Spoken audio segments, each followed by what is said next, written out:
মানুষ মারা যাওয়ার পরে যখন লাশ ধোয়ানো হয়, লাশের ধোয়ানো পানি যখন গরম করা হয় তখন বড়ই পাতা দেওয়া হয়। এই বড়ই পাতা দেওয়ার ব্যাপারে হাদিসে আছে কিনা। 2 নম্বর বিষয়, দাফন কাফনের সময় যখন এই লাশগুলোকে আমরা দেখি যে গোরস্থানে নিয়ে যাওয়া হয়, অনেকেই এই কর্পূর দেয়, আতর দেয়। এ ব্যাপারে আসলে ইসলামে কোনো বক্তব্য আছে কিনা। আরেকটা পয়েন্ট তিনি লিখেছেন যে কবরে বাঁশঝাড় কেন হয়, কবরে বাঁশঝাড় কেন হয়। 3টা বিষয়। তো লাশ ধোয়ানোতে গরম পানি যখন করা হয় তখন এখানে বড়ই পাতা দেওয়ার উদ্দেশ্যটা কি। রাসূল আকরাম সাল্লাল্লাহু আলাইহি ওয়াসাল্লামের একটি হাদিস আপনারা খেয়াল করেন, সহিহ বুখারীর। নবীজি সাল্লাল্লাহু আলাইহি ওয়াসাল্লামের মেয়ে যখন মারা গিয়েছিলেন তখন তার যখন লাশ ধোয়ানোর জন্য পানি প্রস্তুত করা হচ্ছিল, তৈরি করা হচ্ছিল, আল্লাহর হাবিব সাল্লাল্লাহু আলাইহি ওয়াসাল্লাম সেখানে গেলেন এবং যাওয়ার পর বললেন, আগসিলনাহা সালাতান আও খামসান আও আকসারা মিন যালিকা ইন রাআইতুহুন্না যালিক বিমাইন ওয়া সিদরিন। এই সিদরিন শব্দের অর্থ হচ্ছে বড়ইয়ের পাতা। নবীজি বললেন 3 বার অথবা 5 বার পানি দিয়ে ধৌত করো এবং পানিটা যখন তুমি রেডি করবা গোসলের জন্য তার মধ্যে বড়ই পাতার সংযোগ ঘটাও।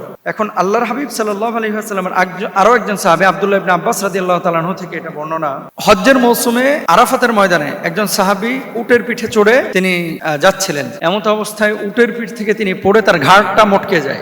ঘাড় মটকে যাওয়ার পরে নবী সাল্লাল্লাহু আলাইহি ওয়াসাল্লাম সাহাবীদেরকে যখন এই যে লাশ ধোয়াচ্ছিল সাহাবীরা, আল্লাহর হাবিব সাল্লাল্লাহু আলাইহি ওয়াসাল্লাম তাকে পুত পবিত্র করতে বললেন এবং এই লাশটা ধোয়ানোর পরে নবীজি সাল্লাল্লাহু আলাইহি ওয়াসাল্লাম তার দাফন কাফনের ব্যবস্থা করেছিলেন এবং সেই পানিতেও আল্লাহর হাবিব সাল্লাল্লাহু আলাইহি ওয়াসাল্লাম বড়ইয়ের পাতার মিশ্রণ ঘটাইতে বলেছিলেন। তাহলে বড়ই পাতার মধ্যে আমরা আদেশটা পাইলাম যে নবীজি বলেছেন যে মৃত ব্যক্তিকে যখন গোসল করানো হবে তখন বড়ই পাতা, এই যে সিদর, এই সিদরটা সংযুক্ত করতে। এখন এটা মূলত সংযুক্ত কেন করা হয় আপনারা সকলেই জানেন।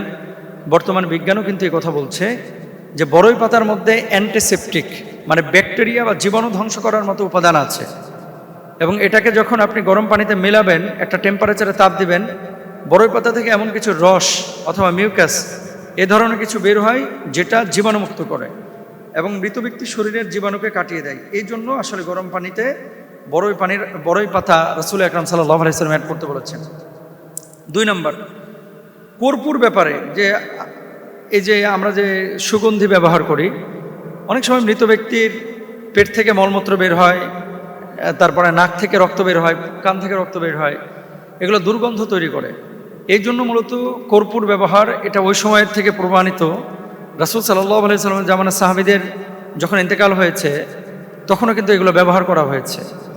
এখন এই সুগন্ধিটা সেই সময় কি দিয়ে ব্যবহার করেছেন এটা আল্লাহ তাআলা ভালো জানেন, কারণ সেই সময় কালচারাল অথবা তাদের ওখানে প্রচলিত যে সুগন্ধি ছিল, কিছু ঘাস ছিল, এগুলো তারা ব্যবহার করেছে।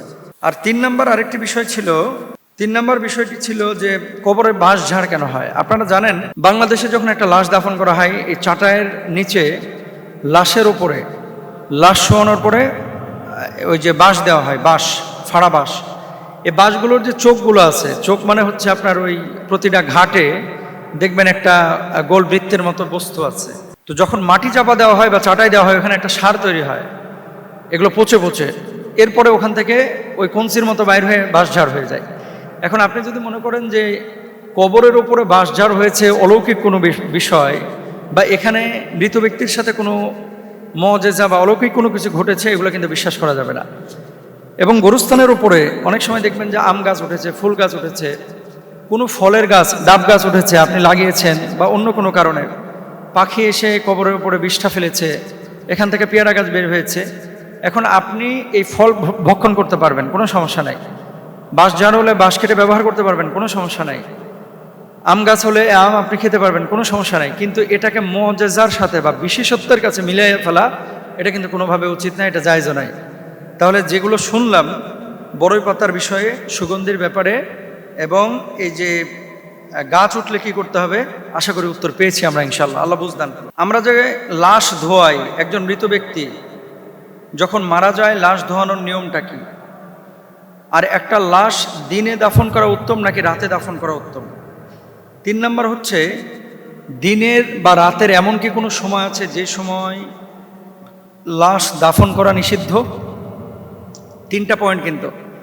1 নম্বর হচ্ছে লাশ ধোয়ার নিয়ম কি। দেখেন, মৃত ব্যক্তিকে গোসল দেওয়ানো এটা হচ্ছে ফরজে কিফায়া এবং এটা সুন্নাহ অনুযায়ী করার নিয়ম।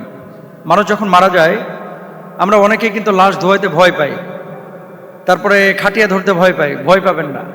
আল্লাহর হাবিব সাল্লাল্লাহু আলাইহি ওয়াসাল্লাম বলেছেন এই কাজগুলো যদি কেউ করে এটা হচ্ছে সাদাকার সওয়াব, আল্লাহ সুবহানাহু ওয়া তাআলা তাকে দান করবেন। তো এক নম্বর, যখন লাশটাকে আপনি রাখবেন একটা শক্ত স্থানে, সেটা খাটিয়ার উপরে হোক অথবা চৌকির উপরে হোক অথবা কোনো কাঠের টুকরার উপরে হোক, লাশটাকে রেখে চারিদিক আপনি পর্দা দিয়ে ঘিরে দিবেন।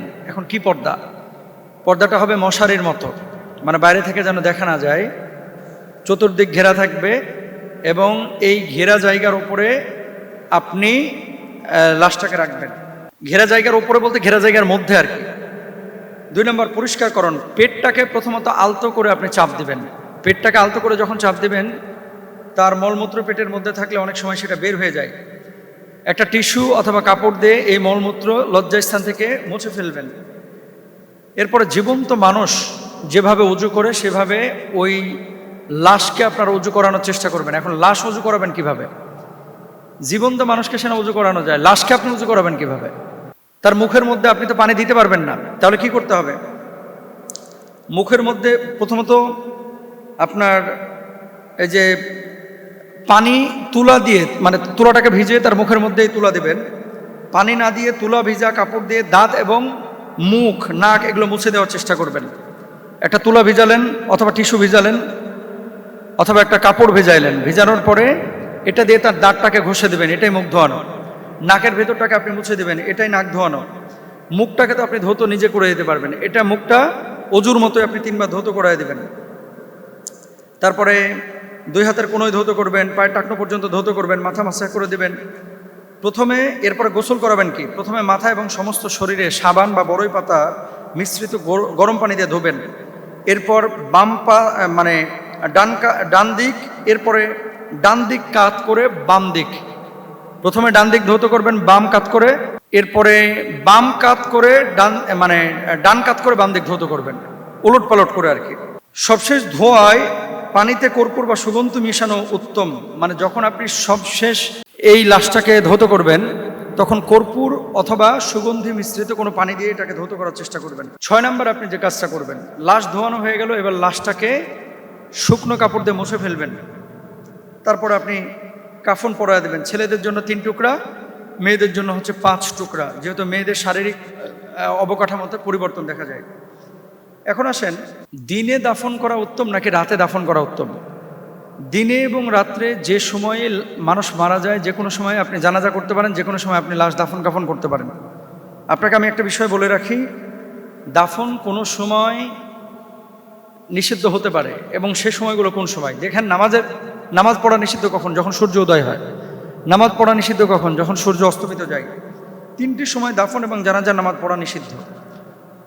যদি লাশ নষ্ট হয়ে যাওয়ার আশঙ্কা থাকে, লাশ এমন সময় পেয়েছেন দেখছেন লাশটা পচে গেছে, তাহলে এই 3 সময়ে আপনি লাশ দাফন করতে পারবেন। নাম্বার 1, সূর্য যখন উঠে, যতক্ষণ পুরোপুরি সূর্য উঠে না যায় সে সময় লাশ দাফন করা নিষেধ। ঠিক দুপুরবেলা যখন সূর্য মাথার উপরে থাকে তখন লাশ দাফন করা নিষেধ। 3 নম্বর, সূর্য যখন অস্তমিত হয় তখন লাশ দাফন করা নিষেধ। এখন এই সময়গুলোতে যদি লাশটা পচে যাওয়ার সম্ভাবনা থাকে তাহলে আপনি সেই সময়েও লাশ দাফন করতে পারেন, কোনো সন্দেহ নাই। তাহলে দিনে বা রাত্রে এমন কোনো সময় আছে কি যে সময়টা লাশ দাফন করা উত্তম? যে মোহতারাম, দিনে লাশ দাফন করবো না রাতে? দিনে হচ্ছে লাশ দাফন করা উত্তম, কারণ এই সময় জানা যায় মানুষ বেশি আসে, দাফন কাফনে মানুষ বেশি অংশগ্রহণ করে। আল্লাহ তাআলা আমাদেরকে বোঝার তৌফিক দান করুন।